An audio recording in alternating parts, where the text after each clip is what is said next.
بسم اللہ الرحمن الرحیم۔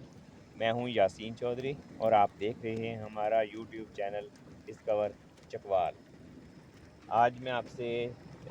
چکوال کی ایک یوں سمجھ لیں کہ برف باری کی ایک ویڈیو آپ سے شیئر کرنے جا رہا ہوں، اور آپ دیکھ سکتے ہیں کہ 1 سے 1.5 فٹ تقریباً آپ کو نظر آ رہا ہوگا کہ 1 1.5 فٹ کے قریب یہ برف کے ڈھیر کی صورت میں اور شدید ایک طوفانی اور بارش کی کیفیت ہے۔ اور یہ چکوال اور تلہ گنگ کا ایک بارڈر کا علاقہ آپ اس کو کہہ سکتے ہیں۔ یہ ایک انتہائی خوبصورت علاقہ بھی ہے جس میں جا بجا ندیاں، پہاڑ، چشمے عام حالات میں بھی پائے جاتے ہیں، لیکن اس شدید بارش اور آسمان سے گرنے والی اس برف کے بعد اس پورے علاقے کی جو کیفیت ہے وہ یکسر تبدیل ہو چکی ہے۔ اور کچھ دیر قبل تک یہ حالات تھے کہ دائیں بائیں جو پہاڑ آپ دیکھ رہے ہیں وہ انہوں نے پوری سفید برف کی آپ کہہ سکتے ہیں کہ ایک چادر اوڑھ لی تھی۔ اور اب تقریباً یہ ژالہ باری ختم ہوئے بھی 2 گھنٹے سے زیادہ کا وقت گزر چکا ہے۔ اور یہ تلہ گنگ سے ایک روڈ کلر کہار کی جانب جاتی ہے۔ یہ تلہ گنگ کلر کہار روڈ ہے اس وقت جو آپ دیکھ رہے ہیں، اور یہ جو گاؤں ہے یہ کلو گاؤں کے قریب کا علاقہ ہے۔ اسی علاقے میں ایک سینکڑوں ایکڑ پر پھیلا ہوا زیتون کا بہت بڑا ایک باغ بھی ہے، جو پہلے بھی ہم گزرے سالوں میں اپنے فیس بک چینل اور سوشل میڈیا پہ شیئر کر چکے ہیں، اور انشاءاللہ آنے والے کسی دن میں آپ کے ساتھ ضرور یہ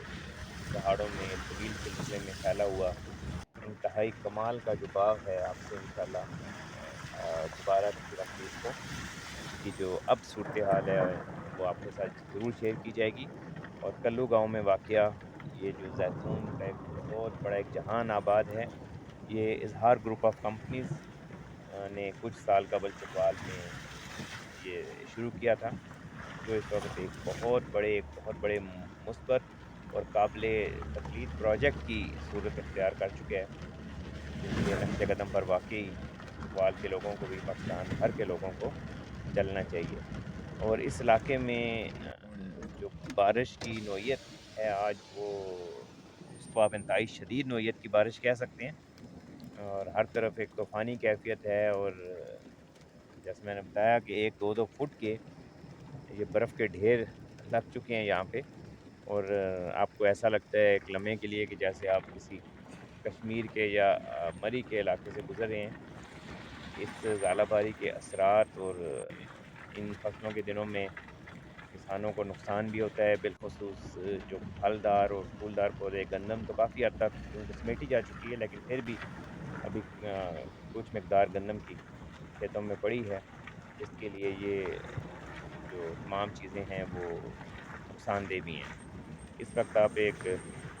وسیع و عریض ریور دیکھ رہے ہیں، اور بارشوں کے دنوں میں بالخصوص ساون میں اس دریا کی کیفیت کسی طرح بھی پہاڑی علاقوں کے یا دریا سندھ سے کم نہیں ہوتے ہیں۔ تو امید ہے آپ کو چکوال کی یہ قدرتی خوبصورتی اور چکوال کا یہ ایک قدرتی خوبصورت جہان پسند آیا ہوگا۔ انشاءاللہ جلد آپ کے پاس چکوال کی کسی نئی خوبصورتی کے ساتھ ضرور حاضر ہوں گے۔